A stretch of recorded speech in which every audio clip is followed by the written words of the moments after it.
നമസ്കാരം. ക്ലാ ക്ലാ ക്ലീ ക്ലീ ക്ലൂ ക്ലൂ, അതാ മുറ്റത്തൊരു മൈന. സെയിൽ കമന്ററി ആരംഭിക്കുന്നു.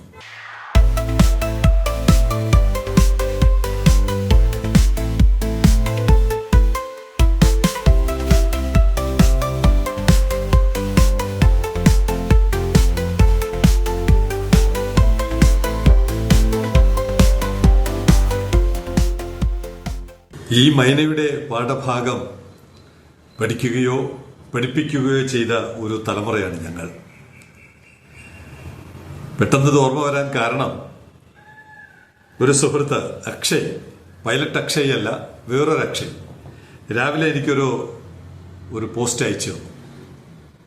തമിഴ്നാട്ടിലെ കോൺക്ലേവ്, നമ്മുടെ ഇവിടെ നടന്നല്ലോ കോൺക്ലേവ്, അതുകൊണ്ടാണ് എനിക്ക് മൈനയുടെ കഥ ഓർമ്മ വന്നത്. ക്ലാ ക്ലാ ക്ലീ ക്ലീ, അങ്ങനെയുള്ള കോൺക്ലേവ് നടന്നിട്ട് ഇപ്പോൾ ആരും മിണ്ടുന്നില്ല, അനക്കമില്ല. നമ്മളെയൊക്കെ പറ്റിക്കുകയാണ്. പട്ടാപ്പകൽ കോടികൾ എറിഞ്ഞ് മുടിച്ച് നമ്മളെയൊക്കെ പറ്റിച്ചുകൊണ്ട് 5 വർഷം ഇങ്ങനെ രാജാക്കന്മാരെ പോലെ ജീവിച്ച് കടന്നു പോവുകയാണ്. ഇവിടെ തമിഴ്നാടെന്ന് പറയാൻ പറ്റില്ല, തെക്കൻ തമിഴ്നാട്, അവരങ്ങനെയാണ് പറയുന്നത്. South Tamil Nadu industrial revolution unfolds. ഇപ്പൊ അവർ തെക്കോട്ടാണ് മാറ്റി പിടിച്ചിരിക്കുകയാണ്. അവർക്കറിയാം ഇനി തെക്കോട്ട് പിടിച്ചിട്ടേ കാര്യമുള്ളെന്ന് അവർക്ക് മനസ്സിലായി. ചെന്നൈയിൽ നിന്ന്, എണ്ണൂറിൽ നിന്ന്, കട്ടുപ്പള്ളിയിൽ നിന്നൊക്കെ ചുറ്റിക്കറങ്ങി വരുന്നത് ഒഴിവാക്കണമെങ്കിൽ ഇനി തെക്കോട്ട് വന്ന് നമ്മുടെ തുറമുഖം പരമാവധി ഉപയോഗപ്പെടുത്തുന്നത്. ഇത് ഞങ്ങൾ പണ്ടേ പറഞ്ഞിട്ടുള്ളതാണ്. ഇനി കർണാടക ഉപയോഗപ്പെടുത്തും, തെലുങ്കാന ഉപയോഗപ്പെടുത്തും, ആന്ധ്രയെ ഉപയോഗപ്പെടുത്തും, ഇന്ത്യ മുഴുവൻ ഉപയോഗപ്പെടുത്തുമ്പോഴും നമ്മളിവിടെ ക്ലാ ക്ലാ ക്ലീ ക്ലീ വകുപ്പ് മന്ത്രി ഓടി നടന്ന അഭിമുഖങ്ങൾ കൊടുക്കുകയാണ്. തുറമുഖം ഒരു ദിവസം ഇത്ര കോടി രൂപ ലാഭം ഉണ്ടാക്കും, തുറമുഖത്തെ കപ്പൽ വന്നു കഴിഞ്ഞാൽ അങ്ങനെ ഉണ്ടാവും, ഇങ്ങനെ ഉണ്ടാവും. കമ്പനികളെ കുറിച്ചോ നിക്ഷേപങ്ങളെ കുറിച്ചോ ഒന്നും കമാന്നൊരക്ഷരം മിണ്ടുന്നില്ല. ഇലക്ഷൻ വരികയാണ്, ജനങ്ങളെ കൈകാര്യം ചെയ്തോളും. ഇവിടെ സൗത്ത് തമിഴ്നാട് വെറുതെ അവര് ക്ലാ നടത്തി പോവുകയല്ല ചെയ്യുന്നത്. അത് ഒരു കോൺക്ലേവ് നടത്തുമ്പോൾ പ്രോജക്റ്റുകൾ ഉദ്ഘാടനം ചെയ്യുകയാണ്. തൊഴിലവസരങ്ങൾ സൃഷ്ടിച്ചു കഴിഞ്ഞു അവര്. 5 ഇനോഗ്രേഷൻ തൂത്തുക്കുടി നടക്കുന്ന പരിപാടിക്ക് തമിഴ്നാട് റൈസിംഗ് ഇൻവെസ്റ്റേഴ്സ് കോൺക്ലേവ് എന്നാണ് പേര്. 5 പ്രോജക്ട് ഇനോഗ്രേറ്റ് ചെയ്യുന്നു. കല്ലിടലല്ല, ഇനോഗ്രേറ്റ് ചെയ്യുന്നു. 2530 കോടിയാണ് ഇൻവെസ്റ്റ്മെന്റ്. അപ്പൊ വെറുതെ ഈ കോടി ഇൻവെസ്റ്റ്മെന്റ് പറഞ്ഞാൽ ചിലപ്പോൾ ഇതല്ല ഇവിടെ ഉണ്ടല്ലോ എന്ന് പറയും. 3600 തൊഴിലവസരങ്ങൾ സൃഷ്ടിച്ചു കഴിഞ്ഞു, ജോലി കൊടുത്തു കഴിഞ്ഞു 3600 പേർക്ക്. അങ്ങനെയാണ് അവർ കോൺക്ലേവ് നടത്തുന്നത്. അങ്ങനെ നടത്തുന്ന കോൺക്ലേവിൽ അവര് പുതുതായിട്ട് വരുന്ന കാര്യം കൂടി പറയുന്നുണ്ട്. 41 MOUs പുതുതായിട്ട്, ഈ പറഞ്ഞത് കൂടാതെ 41 MOUs സൈൻ ചെയ്യുന്നു. ആ ഇനത്തിൽ 32,554 കോടിയുടെ ഇൻവെസ്റ്റ്മെന്റ് പ്രതീക്ഷിക്കുന്നു. ഇതെല്ലാം തമിഴ്നാടാണ്. സൗത്ത് തമിഴ്നാട്. അപ്പോൾ തൂത്തുക്കുടി, തിരുനെൽവേലി, കന്യാകുമാരി ഡിസ്ട്രിക്റ്റുകളാണ് ഇതെല്ലാം വരാൻ പോകുന്നത്. 32,554 കോടി. ജോലി എത്രയാണ്? 49,845 ജോലികൾ. ഇങ്ങനെ എന്തെങ്കിലും ഇവിടുത്തെ ക്ലാ ക്ലാ ക്ലീ ക്ലീകൾക്ക് പറയാൻ കഴിഞ്ഞിട്ടുണ്ടോ ഇതുവരെ? നമ്മളെയൊക്കെ പറ്റിച്ചില്ലേ? വിഴിഞ്ഞത്തൊരു കോൺക്ലേവ് നടന്നു, അത് അവസാനം കൊച്ചിയിൽ കൊണ്ടുപോയി മറ്റൊരു കോൺക്ലേവ് ആക്കി മാറ്റി. ഇവിടെ 5000 കോടി വരുന്നു, 50,000 കോടി വരുന്നു, 5 കോടി ഈ നിമിഷം വരെ ഇവിടെ ഇൻവെസ്റ്റ്മെന്റ് നടന്നിട്ടുണ്ടോ? നമ്മളെയൊക്കെ പറ്റിച്ചുകൊണ്ട് 10 കൊല്ലം ഇനി പൊടിയും തട്ടി പോകാനായിരിക്കും ഭാവം. ഇവിടെ ജനങ്ങളോട് കൂറുള്ള ഒരു ഭരണകൂടം എന്താണ് ചെയ്യുന്നതെന്ന് ദയവ് ചെയ്ത് കേരള സർക്കാർ അല്പമെങ്കിലും മാനമുണ്ടെങ്കിൽ നിങ്ങളിത് കണ്ട് പഠിക്കുക മാത്രമല്ല മറുപടികൾ പറയുകയും ചെയ്യുക. ഇവിടെ ഉണ്ടല്ലോ 14 MLA മാർ, തലസ്ഥാനത്തുണ്ടല്ലോ 14 MLA മാർ. ഈ തുറമുഖത്തിന്റെ പ്രത്യേകത എന്താണെന്ന് ഓരോ ദിവസം കഴിയുന്തോറും ലോകം തിരിച്ചറിഞ്ഞ് പ്രവർത്തിച്ചു തുടങ്ങുകയാണ്. തമിഴ്നാട് മാത്രമല്ല, ലോകം തിരിച്ചറിഞ്ഞ് പ്രവർത്തിച്ചു തുടങ്ങുമ്പോഴും കേരളം പൂണ്ടുറങ്ങുകയാണ്.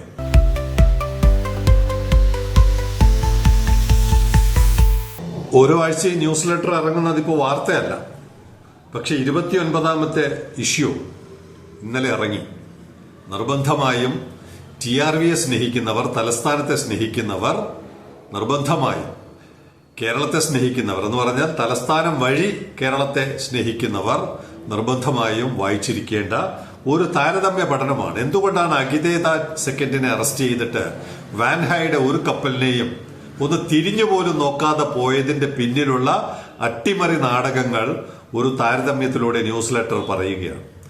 എന്തുകൊണ്ട് TRVയെ ടാർഗറ്റ് ചെയ്യുന്നു, എന്തുകൊണ്ട് TRVയിൽ വരുന്ന കപ്പലുകളെ ടാർഗറ്റ് ചെയ്ത് അറസ്റ്റ് ചെയ്യുന്നു, കൃത്യമായ ഒരു പഠനം ന്യൂസ് ലെറ്റർ വ്യക്തമാക്കുന്നുണ്ട്. അത് സബ്സ്ക്രൈബ് ചെയ്ത് ഈ കാര്യങ്ങൾ മനസ്സിലാക്കിയില്ലെങ്കിൽ ഇവർ നമ്മളെല്ലാം കൊന്നു കുഴിച്ചു മൂടും. അതാണ് ഇവരുടെയൊക്കെ അജണ്ട. അതുകൊണ്ട് അതിനെ പ്രതിരോധിക്കുവാനും ചെറുത്തു നിൽക്കുവാനും നമുക്ക് ഇത്തരം അറിവുകൾ മാത്രമേ നമുക്ക് തുണയാവുകയുള്ളൂ. വായിക്കണമെന്നുള്ളവർ, അറിയണമെന്നുള്ളവർ 9847124633 ഒരു മെസ്സേജ് അയക്കുക.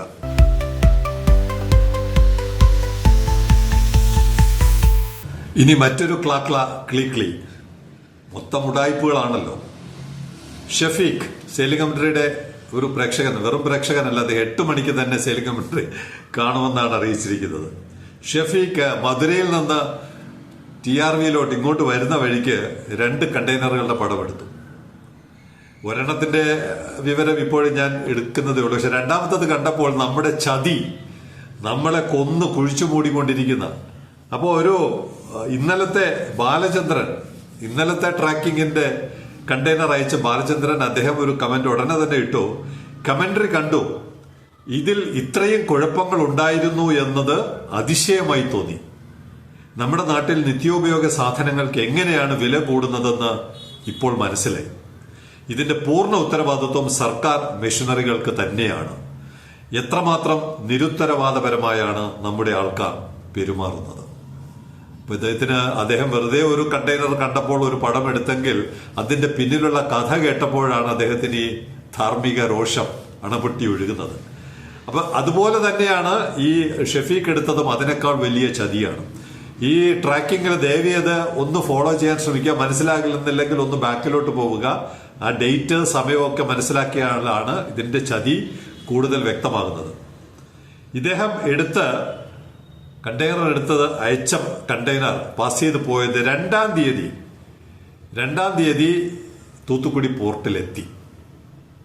ആ വഴിക്കായിരിക്കും അദ്ദേഹം അയച്ചത്. 2-ാം തീയതി പോർട്ടിലെത്തി. ഇത് പോകേണ്ട കപ്പൽ ഇവിടെയൊക്കെയാണ്. ഇത് ആരാണ് അന്വേഷിക്കുക എന്നുള്ളതാണ്. കേന്ദ്ര സ്ഥാപനമാണ്. തൂത്തുക്കുടി എന്ന് പറഞ്ഞ കേന്ദ്ര പോർട്ടാണ്. അതിനകത്തുള്ള ഇപ്പോൾ ചിലർ പറയാറുണ്ട് ഏജന്റും കപ്പൽ കമ്പനികളുമല്ലേ ഇതൊക്കെ തീരുമാനിക്കേണ്ടതാണ്. ഇതൊക്കെ അവർ തന്നെയാണ് പക്ഷേ ഇത് വേഗത്തിൽ എത്തിക്കേണ്ടത് ഇത് അയക്കുന്ന ആളുടെ കൂടി ഉത്തരവാദിത്വമാണ്. ഈ രാജ്യത്തിന്റെ ഉത്തരവാദിത്വമാണ്, രാജ്യത്തിന്റെ ആവശ്യമാണ്. കാരണം ഫോറിൻ മണി കിട്ടണമെങ്കിൽ അത് നേരത്തെ കിട്ടും.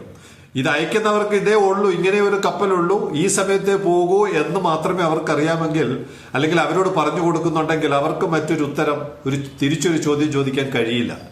അതാണ് ഇവിടെ ഈ ട്രാക്കത്തോൺ ചെയ്തുകൊണ്ടിരിക്കുന്നത്. ഓരോ എക്സ്പോർട്ടറിനെയും ഓരോ കയറ്റുമതി വ്യവസായിയെയും അവരെ എക്യുപ്ഡ് ആക്കുകയാണ്. നിങ്ങൾ നാളെ ഇതൊക്കെ വെച്ച് ചോദ്യം ചെയ്യണം. 2-ാം തീയതി കണ്ടെയ്നർ തൂത്തുക്കുടി പോർട്ടിനകത്തെത്തുമ്പോൾ അത് പോകുമെന്ന് പറയുന്ന കപ്പൽ 8-ാം തീയതിയാണ് അവിടെ നിന്ന് പുറപ്പെടുന്നത്. 2-ാം തീയതി എത്തുന്നു. അപ്പൊ 6 ദിവസം കഴിഞ്ഞ് പറഞ്ഞിട്ടുണ്ട്, കപ്പലിന്റെ പേര് പറഞ്ഞിട്ടുണ്ട്. പോളിസി എന്താണ് സെയിലിംഗ് കമ്പനിയുടെ? കപ്പലുകളുടെ പേര് പറയില്ല, അയക്കുന്ന കണ്ടെയ്നർ ഉടമകളുടെ പേര് പറയില്ല, കൊണ്ടുപോകുന്ന കപ്പൽ കമ്പനികളുടെ പേര് പറയില്ല. കാരണം ഇവരെല്ലാവരും നമ്മുടെ സുഹൃത്തുക്കളാണ്. പക്ഷേ ഇതിനിടയ്ക്ക് സംഭവിക്കുന്ന കാര്യങ്ങൾ ഗവൺമെന്റ് കണ്ടുപിടിക്കേണ്ട വിഷയങ്ങളാണ്. അല്ലെങ്കിൽ ഇത് അയക്കുന്നവർ ആരാണോ കാർഗോ അയക്കുന്നവർ അവർ കണ്ടെത്തി ഈ പിഴവുകൾ മാറ്റേണ്ടതാണ്. 2-ാം തീയതി ഈ കണ്ടെയ്നർ എത്തുന്നു. പോകുന്നത് 8-ാം തീയതിയാണ്. പോകുന്ന കപ്പലിന്റെ പേരുമുണ്ട്. പക്ഷെ അതേ സമയത്ത് ഇന്നലെ ഈ കപ്പൽ ബർത്തിലുണ്ട്, തൂത്തുക്കുടി പോർട്ടിന്റെ ബർത്തിലുണ്ട്. 4-ാം തീയതി ഈ കപ്പൽ ബർത്തിലുണ്ട്. ഇപ്പൊ 2-ാം തീയതി എത്തിയ കണ്ടെയ്നർ എന്തുകൊണ്ട് 4-ാം തീയതിയിലെ കപ്പലിൽ കയറുന്നില്ല? വീണ്ടും 4 ദിവസം കഴിഞ്ഞ് 8-ാം തീയതിയെ കയറുന്നുള്ളൂ. ആരെങ്കിലും ഉത്തരം പറയേണ്ട വിഷയമല്ലേ ഇത്? കാരണം എക്സ്പോർട്ടറെ സംബന്ധിച്ചിടത്തോളം എത്രയും നേരത്തെ ഇത് എത്തിക്കുക എന്നുള്ളതാണ്. പോകേണ്ട എവിടെ നിന്നാണ്? തൂത്തുക്കുടിയിൽ നിന്ന് ഹൂസ്റ്റൺ, അമേരിക്കയിലെ ഹൂസ്റ്റണിലോട്ടാണ് പോകേണ്ടത്. മിക്കവാറും ചെമ്മീനായിരിക്കും. അതെന്തോ ആട്ടെ, അതിനെക്കുറിച്ച് ഒരു ഉറപ്പില്ല. എന്തായാലും നമുക്കിവിടെ 6 ദിവസം തുറമുഖത്ത് ഉറക്കമാണ്. അപ്പോ ഇനി 8-ാം തീയതി ഇവിടെ നിന്ന് പോയാൽ എവിടെയാണ് പോകുന്നതെന്ന് ട്രാൻസ്ഷിപ്മെന്റ് പോർട്ട് പറയുന്നില്ല. ചത്തത് കീചകനെങ്കിൽ മിക്കവാറും കൊളംബോ തന്നെയായിരിക്കും. 99% കൊളംബോ ആയിരിക്കും. എന്നാൽ അത് പറയാത്തത് കൊണ്ട് ട്രാൻസ്ഷിപ്മെന്റ് എത്ര ദിവസം എടുക്കുന്നു എന്ന് പറയുന്നില്ല. 8-ാം തീയതി ഇവിടെ നിന്ന് തൂത്തുക്കുടിയിൽ നിന്ന് പോകുന്ന കണ്ടെയ്നർ 20-ാം തീയതിയാണ് ഹൂസ്റ്റണിൽ എത്തുന്നത്. 29 സെപ്റ്റംബർ 20-ാം തീയതിയാണ് ഹൂസ്റ്റണിൽ എത്തുന്നത്. അപ്പോൾ എല്ലാം കൂടി 44 ദിവസം. 8-ാം തീയതി ഇവിടെ നിന്ന് പുറപ്പെടുന്നത്. അതിന് മുമ്പ് 2-ാം തീയതി അവിടെ എത്തിച്ച് 6 ദിവസം വിടുക. 8-ാം തീയതി പുറപ്പെട്ടാൽ തന്നെ 44 ദിവസം കൊണ്ടാണ് ഹൂസ്റ്റണിൽ എത്തുന്നത്. ഇനി 2-ാം തീയതി ഇവിടെ എത്തിച്ച ദിവസം കൂടി കണക്കെടുത്താൽ 50 ദിവസം. 50 ദിവസം TRV അല്ല, തൂത്തുക്കുടി ഹൂസ്റ്റൺ ദൂരം പിന്നിടാൻ വേണ്ടി വരുന്നത് 50 ദിവസം. നമ്മുടെ ഇങ്ങോട്ട് ഇപ്പോൾ ഒരു കപ്പൽ വരുന്നുണ്ട്, GSL നിങ്ബോ. ഒരാഴ്ചക്കുള്ളിൽ ഇവിടെ ബർത്ത് ചെയ്യും. GSL നിങ്ബോ വരുന്നത് ജാക്സൺവില്ലെ US. ഈ ഹൂസ്റ്റന്റെ ഏതാണ്ട് അടുത്ത് തന്നെയാണ്, അതേ റേഞ്ചിൽ വരുന്നത്. അവിടെ മെക്സിക്കോ കടലിടുക്കുണ്ടല്ലോ, ട്രംപ് വന്നപ്പോൾ അത് അമേരിക്കൻ കടലിടുക്കായിട്ട് പേര് മാറ്റിയ അതേ പ്രദേശത്താണ് ഇത് രണ്ടും. വേണ്ടി വരുന്ന സമയം ജൂലൈ 14 അവിടെ നിന്ന് തിരിച്ച് ജാക്സൺവില്ലെ നിന്ന് തിരിച്ചത് 10-ാം തീയതി ഓഗസ്റ്റ് 10. ഇതിപ്പോ എത്രയും 5 ആയില്ലേ? 5 ദിവസം കൂടെ കഴിയുമ്പോൾ ഇവിടെ എത്തുന്നു. ആകെ എടുക്കുന്നത് 28 ദിവസം. 28 ദിവസം, മറ്റത് 50 ദിവസം. ഈ കൊള്ള 22 ദിവസം വൈകിച്ചുകൊണ്ട് ഇന്ത്യയുടെ കയറ്റുമതിയെ, ഇന്ത്യയുടെ വ്യാപാരത്തെ, ഇന്ത്യയുടെ ഫോറിൻ എക്സ്ചേഞ്ചിനെ, ഈ പൈസ കിട്ടിയിട്ടായിരിക്കും ചിലപ്പോൾ തൊഴിലാളികൾക്ക് ശമ്പളം കൊടുക്കേണ്ടത്, അതുൾപ്പെടെ ഇന്ത്യയുടെ സാമ്പത്തിക വ്യവസ്ഥയെ തകിടം മറിക്കുന്നതാണ് ഷെഫീഖ് കണ്ടെത്തിയ ഈ കണ്ടെയ്നറിന്റെ പിന്നിലുള്ള കഥ. TRV എന്നാണെങ്കിൽ ഈ പറഞ്ഞ 28 ദിവസത്തിനുള്ളിൽ ഹൂസ്റ്റണിലോ ജാക്സൺവില്ലയിലോ എത്തിക്കാൻ പറ്റുമെന്ന ഓൾട്ടർനേറ്റീവ് ഉണ്ട്. ഇപ്പോ പണ്ടത്തെ ഇന്ത്യയല്ല, പണ്ടത്തെ കേരളമല്ല, പണ്ടത്തെ TRV അല്ല. ഇപ്പൊ നമുക്ക് ലോകത്തിന് സൊല്യൂഷൻ കൊടുക്കാൻ പറ്റുന്ന തരത്തിൽ വളർന്നിട്ടും നമ്മൾ ഓരോ ദിവസവും കബളിപ്പിക്കപ്പെടുന്ന കഥയാണ് നമ്മുടെ ഷെഫീഖ്, അദ്ദേഹം കണ്ടെയ്നറിന്റെ ഫോട്ടോ എടുത്തതിലൂടെ നമ്മളെ പഠിപ്പിക്കുന്നത്.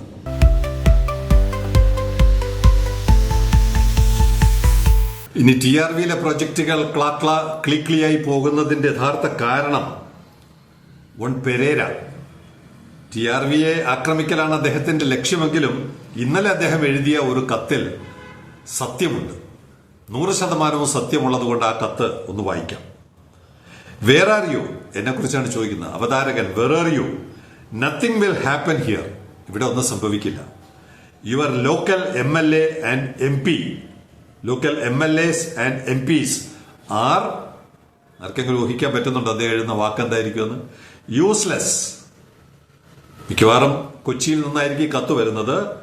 Your local MLA and MPs are useless, all stooges. ഉപയോഗിച്ചിരിക്കുന്ന വാക്കുകൾ നോക്കണം. All stooges and the road will take another 25 years. Outer ring റോഡിനെ കുറിച്ച് ഇന്നലെ അവതരിപ്പിച്ച പരിപാടിക്കുള്ള റിയാക്ഷനാണ്. Your road will take another 25 years. But when it comes to Kochi everything goes turbo charged എന്ന് പറഞ്ഞാൽ എന്താണ്? അടിച്ച് കസറി മുന്നേറും. Turbo charged. The metro now extended up to Angamaly, a new railway station at Cochin airport. Metro Angamaly വരെ നീട്ടുന്നു. നെടുമ്പാശ്ശേരിയിൽ പുതിയ റെയിൽവേ സ്റ്റേഷൻ വരുന്നു. എന്താണ് കാരണം? Everything is instant with no delays. അദ്ദേഹം പറയുന്നതൊക്കെ ശരിയാണ്. Everything is instant with no delays. First get good politicians. നമുക്കുള്ള ഉപദേശമാണ്. First get good politicians and will get good results.